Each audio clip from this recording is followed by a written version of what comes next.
Hi everybody, it's Chris Jones from AllOrNothing Bodybuilding. This is video blog 2. So in response to the first video blog that I done a few weeks ago, there's been a few people asking questions, which is great. The response has been good. So I'm going to dive in and answer some of these questions for people, and I'll give an update on my progress at the end. So question 1 was from Kirsty, was asking more information on my morning cardio routine, or my daily cardio routine, should I say, to kind of maximise weight loss, or fat loss in my case. Basically, for me, as I said in my first video blog, my cardio routine is quite intense at the moment because my calories intake from food is quite low. So the only option I had was to do quite a lot of cardio to get the weight loss that I wanted. So I will typically split my cardio across, like, in 2 sessions across one day. So Monday to Friday, I'll do half an hour in high intensity interval training on the exercise bike each night when I come home from the gym, and I'll do that before my final meal of the day. And this will get my metabolism raised up, it will get my heart rate elevated, and it will put my body in a good position to be burning fat 24 to 48 hours after that. So then I'll typically follow that up with my low intensity steady state cardio, which I'll do each morning at about 5:30 AM. I do that every day, including weekends, and that, because I'm doing it at a low intensity and I'm doing it fasted, so I'm not having anything to eat before I do it, my body's in a position to target the fat specifically and burn it to fuel that cardio session.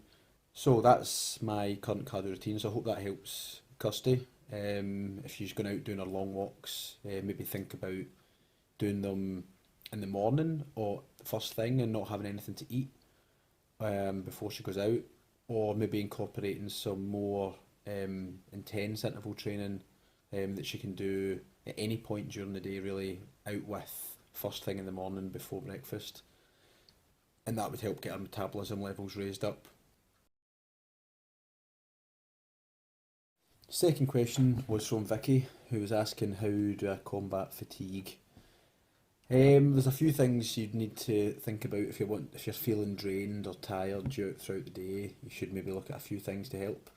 The first thing is probably quite a common one, but it's hydration levels. So you should always make sure you're taking on enough water throughout the day, keeping your body hydrated. For me, I'm drinking around 3 or 4 litres of water a day.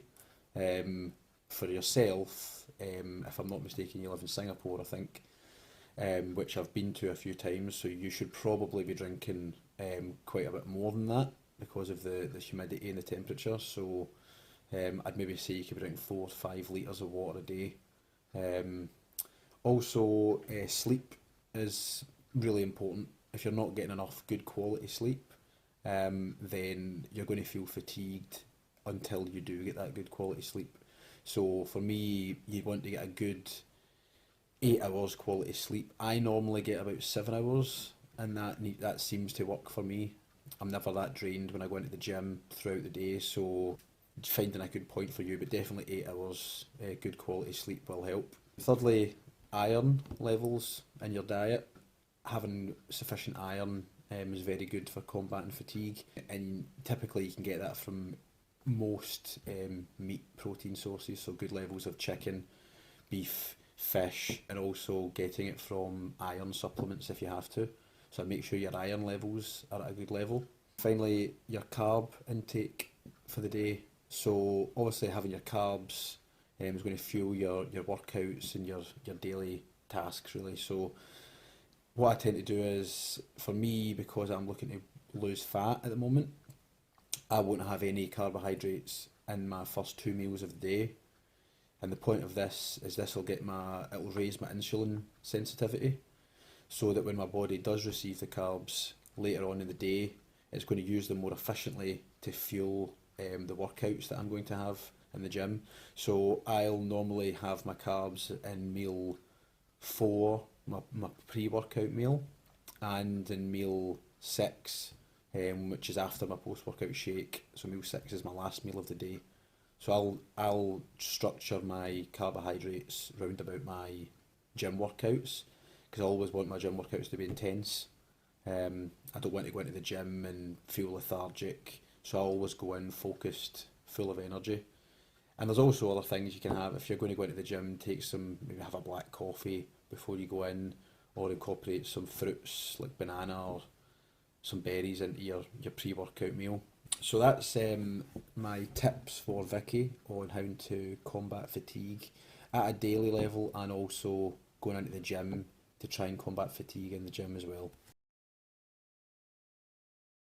The final question, and I've received this from quite a number of people, is about cheat days or cheat meals. First of all, there's no such thing as a cheat day.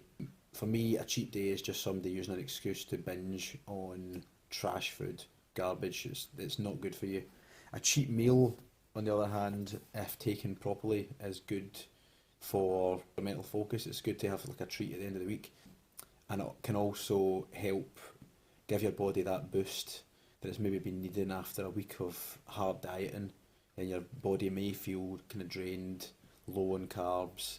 So it gives your body that boost of carbohydrates, it refills your muscles, it gets you ready for the week ahead. So I always tend to have my cheat meal at the weekend.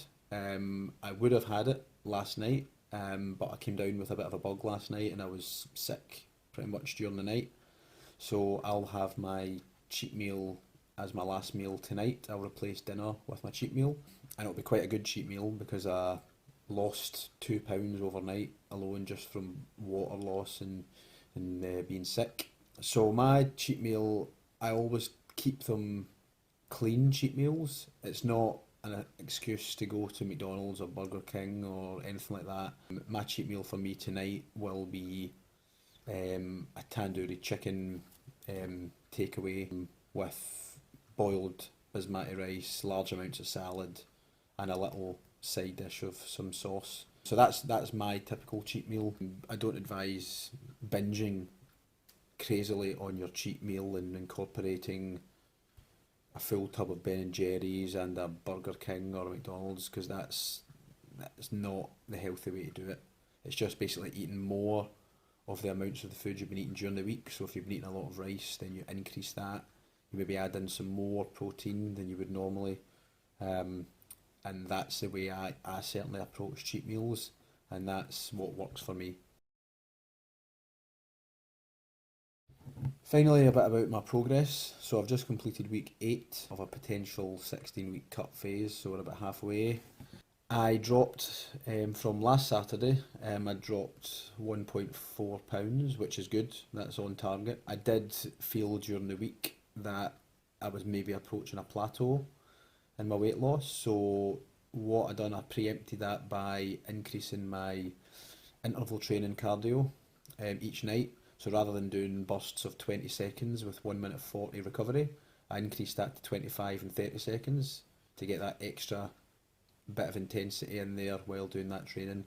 And that seemed to help me, and it's quite good now to learn how my body reacts to certain changes. So I got the weight loss drop that I wanted this week. As I said, I wasn't well yesterday, and I've actually dropped a further 2 pounds, so I'm down at 176 pounds. That's around about 12.5 stone, which is decent weight for me to be at, but obviously the way that the weight loss happened last night is not ideal. So as you can see, I'm rehydrating constantly all day today, and I'll be enjoying my cheat meal later on tonight. So as always, if anyone's got any other questions or they want to ask me anything, just respond with questions below the video or send me private messages. Put them in the comments below if it's on YouTube, and I'll get back to you in vlog 3. See you later.